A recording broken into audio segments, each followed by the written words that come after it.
bonsoir à tous, soyez les bienvenus dans cette nouvelle édition de votre journal de 22h dont elles sont les faits marquants de l'actualité. Le chef de l'État a reçu ce matin une forte délégation onusienne. Également dans l'actualité, 7 maisons ont été donc brûlées cet après-midi à Belbala. Dans l'actualité internationale, le Conseil de sécurité se réunira demain pour la question donc palestinienne à Jérusalem. C'était le sommaire. Merci de nous accueillir chez vous. Le président de la République a reçu une délégation de haut niveau du système des Nations Unies. Ismaël Omar Guelleh a reçu aujourd'hui au palais présidentiel une délégation du système des Nations Unies. Cette dernière était composée du directeur général de l'Organisation mondiale de la santé, l'OMS, le docteur Tedros Adhanom, du directeur exécutif du programme alimentaire mondial, le PAM, M. David Beasley, et du directeur exécutif de l'UNICEF, Anthony Lake. L'état de collaboration entre la République de Djibouti et les Nations Unies a été longuement abordé au cours de cette rencontre. Cette audience servit également d'opportunité aux responsables onusiens pour briefer le chef de l'État djiboutien sur les recadrages entrepris au niveau du fonctionnement du système des Nations Unies afin que ces différentes agences apportent la meilleure assistance possible au gouvernement partenaire. À noter également la présence à cette entrevue du ministère djiboutien de l'Intérieur, M. Hassan Omar Mohamed.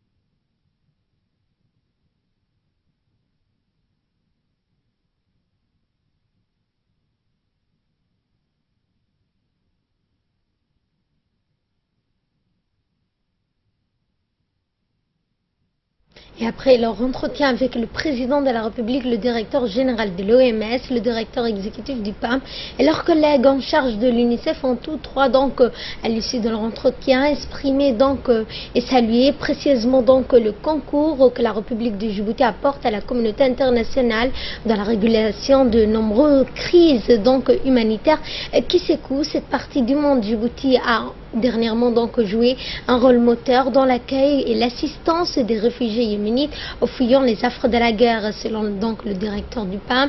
Il s'agit bien d'une première fois qu'une forte délégation onusienne séjourne et se réunisse à Djibouti. La communauté internationale connaît très bien la place qu'occupe Djibouti, un petit pays fort de sa position géostratégique. Il s'agit donc de la première visite à Djibouti du directeur général de l'OMS, donc qui s'est exprimé et a dit donc qu'il lui apparaissait donc opportun de venir à Djibouti et se réjouit donc des propos de ses collègues qui donc félicitent le président et le gouvernement djiboutien pour les efforts tangibles en matière de réduction du taux de mortalité infantile et natale. Le ministre djiboutien de l'Éducation nationale et de la formation professionnelle, Moustapha Mohamed Mahmoud, et ministre de la Santé par intérim, qui a préparé à cette rencontre, a lui aussi réagi. Il s'est réjoui de l'intérêt que manifestent des Nations Unies pour notre pays. Djibouti réalise aujourd'hui l'exploit d'accueillir en même temps 3 des plus hauts responsables du système des Nations Unies. C'est ce qu'a indiqué le ministre de la Santé par intérim. C'était juste après l'entrevue avec le chef de l'État. On l'écoute. Le président vient de recevoir une forte délégation composée donc d'une importante des grandes institutions au niveau international comme l'UNICEF. Il y avait également le directeur général du PAM, également le directeur général de l'OMS en sa personne. Donc il y a eu plusieurs discussions puisque l'objet premier de leur visite c'est une mission sur le Yémen, mais nous avons discuté aussi ils ont discuté avec le président sur plusieurs points, notamment ils ont quand même félicité le gouvernement djiboutien pour toute l'amélioration qu'ils sont en train de faire sur le plan au niveau de la santé, notamment l'amélioration de la mortalité infantile, la santé maternelle. Et ils nous ont quelque part aussi, il y a eu une discussion sur la lutte contre la malnutrition. Donc il y a plusieurs éléments. Et ils nous ont vraiment manifesté leur soutien au gouvernement djiboutien, qui est un gouvernement qui est engagé justement dans l'amélioration de la santé de sa population. Et puis nous avons discuté également de cette crise comme le savez très bien, Djibouti se situe dans une région en crise, et donc nous avons discuté surtout le poids que ça pèse les migrants et les réfugiés venant donc des pays voisins. Donc nous avons parlé également, ils ont discuté avec la situation critique au Yémen. Donc là aussi, il y a eu une discussion, et je pense qu'on l'a dit, c'est parce qu'en travaillant ensemble, dans le gouvernement djiboutien, bien sûr en partenariat avec les organismes onusiens, que nous allons bien sûr relever les défis qui est vraiment assez lourd pour un petit pays comme Djibouti. Et nous venons annoncer en début de journal, un nouvel incendie s'est déclaré cet après-midi au 4e arrondissement de Balbala. Le feu a été donc rapidement circonscrit grâce aux interventions rapides des pompiers de Balbala et ceux de Djibouti qui sont venus en renfort. On ne déplore fort heureusement aucune perte humaine, à part un pompier légèrement blessé. Le feu a été donc aussi stoppé par les maisons en dur des voisinages. Selon les premières informations, plus de 6 à 8 maisons ont été brûlées. Et après la maîtrise de cet incendie du 4e arrondissement qui a endommagé 6 à 8 maisons, le directeur de la protection civile, le colonel Mahamoud Deheya, a réagi et a félicité l'intervention rapide des sapeurs-pompiers de Balbala qui sont venus en renfort. Il a par ailleurs félicité la police nationale pour la mise en place d'un cordon de sécurité. Il a par ailleurs remercié la population qui a facilité l'intervention des pompiers pour éteindre le feu. Je propose de l'écouter. Nous avons aussi eu un incendie il y a une demi-heure de cela à Balbala Taneste, au 4e arrondissement. Nous sommes intervenus en même temps, nous et nos collègues de la police. Dieu merci, l'incendie s'est cantonné uniquement, c'est des maisons en dur par la façade et l'arrière était en bois. Donc l'incendie ne s'est pas propagé autrement que là où il a pris naissance.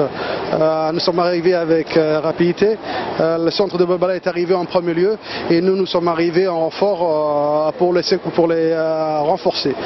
Donc l'incendie a juste endommagé le pâté de maison dont j'ai les décomptes actuellement, il est de 6 à 8 maisons. Nous ne déplorons pas de perte en vie humaine, juste un gradé de chez moi qui a été blessé et d'autres sapeurs-pompiers qui ont été intoxiqués. Parallèlement, profitant de cette opportunité, je remercie mes collègues de la police, en l'occurrence le colonel Saïd Absiye, qui est le chef du secteur de Balbala, qui est arrivé avec rapidité en même temps que nous pour nous permettre de faire le périmètre de sécurité.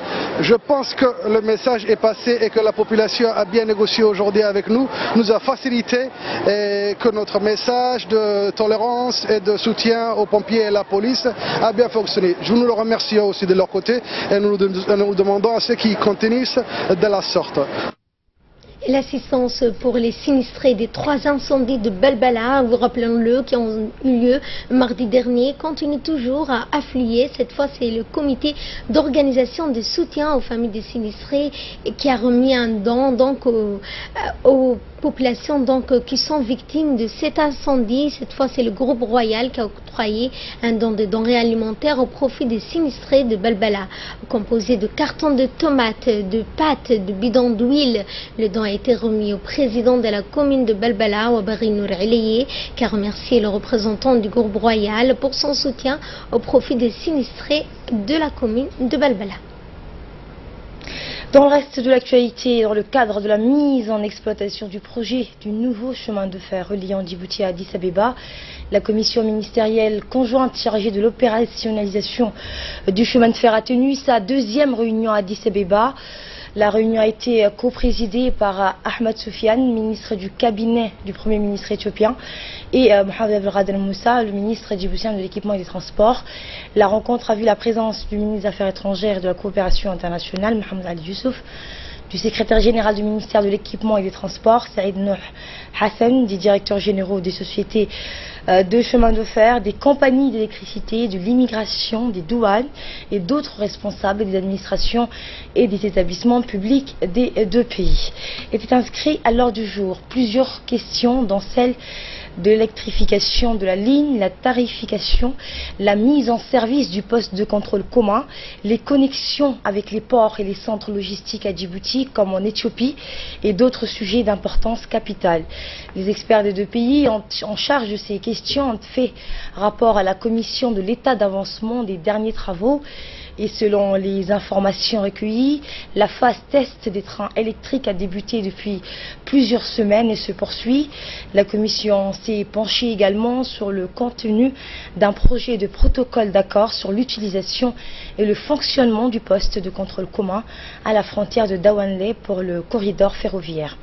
Ce poste commun a pour objectif de faciliter les échanges commerciaux transfrontaliers et réduire significativement le temps de transit. Et dans son intervention, le ministre de l'Équipement et des Transports, Mohamed Abdelkader Moussa Halem, a indiqué que cette infrastructure est importante pour le développement des deux pays. Le ministre a rappelé aussi qu'un plan d'action de conditions d'opérationnalisation sera mis en place par la nouvelle ligne de chemin de fer. Nous espérons aussi faire d'autant donc pour cette réunion soit un succès entre les deux pays.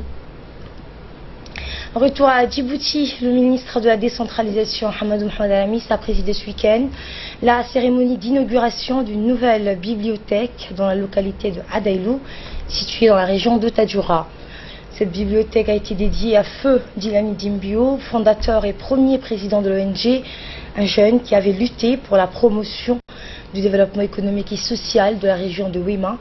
La cérémonie a été réalisée par l'association Miroir des jeunes de Adailou, en partenariat avec l'ONG EVA, avec le soutien également du ministère de l'Éducation et des partenaires tels que Hayad Chaïti, la librairie Victor Hugo et la préfecture de Tadjoura.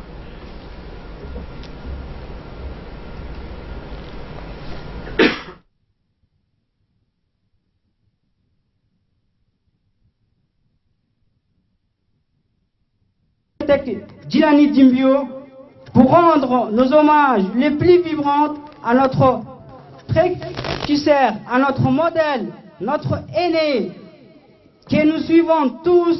Il s'agit de notre cher regretté Monsieur Abdelkader Mohamed Dimbio. Il a mis notre village sur les voies de développement par la réalisation de nombreux projets qu'il a entrepris et qui a changé le destin de notre village vers un développement incontestable.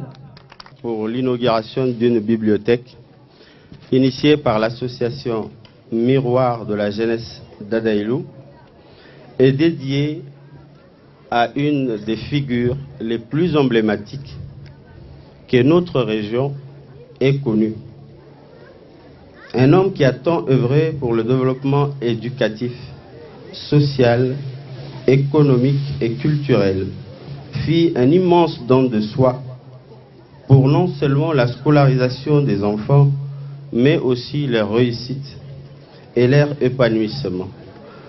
Pour n'énumérer que l'essentiel, c'est grâce à lui que beaucoup des enfants de cette zone ont pu être enregistrés à l'état civil.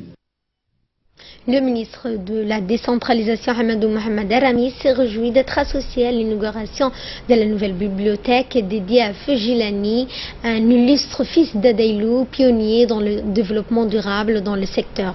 Le ministre a aussi félicité les membres de l'association Miroir des jeunes pour cette réalisation qui mérite d'être encouragée et soutenue. Le ministre a par la même occasion exhorté les jeunes à suivre les traces de Feu Djilani Dimbio qui a laissé un héritage constitué de vision et de clairvoyance. Et en marge de l'inauguration de la nouvelle bibliothèque, le ministre de la décentralisation a assisté au lancement des activités sportives de Adailou. Le tournoi d'été de cette localité a été organisé par l'association MJA et des nombreuses activités sportives étaient donc au programme pour cette année. Et chaque année, le tournoi regroupe des centaines de jeunes venus de la capitale et des régions de l'intérieur. Santé, cette fois, l'équipe chirurgicale de l'hôpital général Pelletier a réalisé une opération de chirurgie auto-rein appelée donc communément la tympanoplastie dans la journée de jeudi au sein du bloc opératoire de l'hôpital. La tympanoplastie est une intervention chirurgicale dont l'objectif est de traiter une pathologie de l'oreille externe ou moyenne et se déroule donc sous anesthésie générale pour une durée d'1 heure. Il s'agit d'une intervention microchirurgicale menée au microscope opératoire. Une prise en charge beaucoup plus avancée telle que la chirurgie qu'on appelle la tympanoplastie. La tympanoplastie consiste à remplacer les trous par une greffe qu'on prend au niveau des muscles temporaux, on appelle les fascias, et les cartilages pour renforcer la greffe. Donc qu'est-ce qui se passe sur le plan population? On explique de façon simple, c'est que lorsque le tympon est trouvé, l'enfant va perdre 30 à 40% de son audition. L'enfant va perdre 30 à 40% de son audition. Il y a trois petits os qu'on appelle marteaux enclimétriés. Et tout ça, c'est une sorte de transmission du sang, comme les vagues d'eau. Donc, une fois que le tampon est trouvé, il perd l'enfant 30 à 40%. Une fois que l'infection continue, il va perdre les premiers os qui seront affectés, les marteaux, il va perdre 40 à 50%. Dans le reste de l'actualité, après la ville de l'unité, les équipes mobiles de la CNSS chargées des enregistrements s'est déplacée à Lissabé, celle-ci conduite par le responsable du service mobile de la Caisse nationale de sécurité sociale, Abdelrahman Ahmed Aden, continue de mener des opérations d'enregistrement et de délivrance de la carte d'assurance maladie à des nombreux fonctionnaires et autres agents des services publics. Selon ce dernier, les individus visés par leur initiative d'aller dans tous les chefs-lieux des régions de l'intérieur consiste à délivrer la carte de soins aux fonctionnaires et agents de l'État qui ne se sont pas encore enregistrés jusqu'à présent. Ceux qui ont déjà la carte et qui n'ont pas présenté les membres de leur famille, les retraités à l'été ou ceux qui n'ont pas pu donc venir à Djibouti-Ville à cet effet pour cause de manque des moyens financiers, les membres de cette mission de la CNSS ont travaillé d'arrache-pied au siège du Conseil régional durant tout au long de la semaine. Des nombreux Assadjoug et surtout des gens en provenance des localités rurales ont exprimé leur désir de voir se prolonger cette mission de la CNSS durant tout au long de la semaine suivante. Une doléance à laquelle le responsable de la mission a répondu pour plus tard, puisque la semaine prochaine il se rendra avec son équipe à Arta d'après leur programme préétabli. Nécrologie, cette fois nous avons le regret de vous annoncer le décès de Mohamed Kako Mohamed, survenu vendredi matin. Le défunt était le frère de notre collègue Ouma Kako, animatrice radio Afar. La direction et l'ensemble du personnel de la RTD adressent leurs sincères condoléances à la famille du défunt.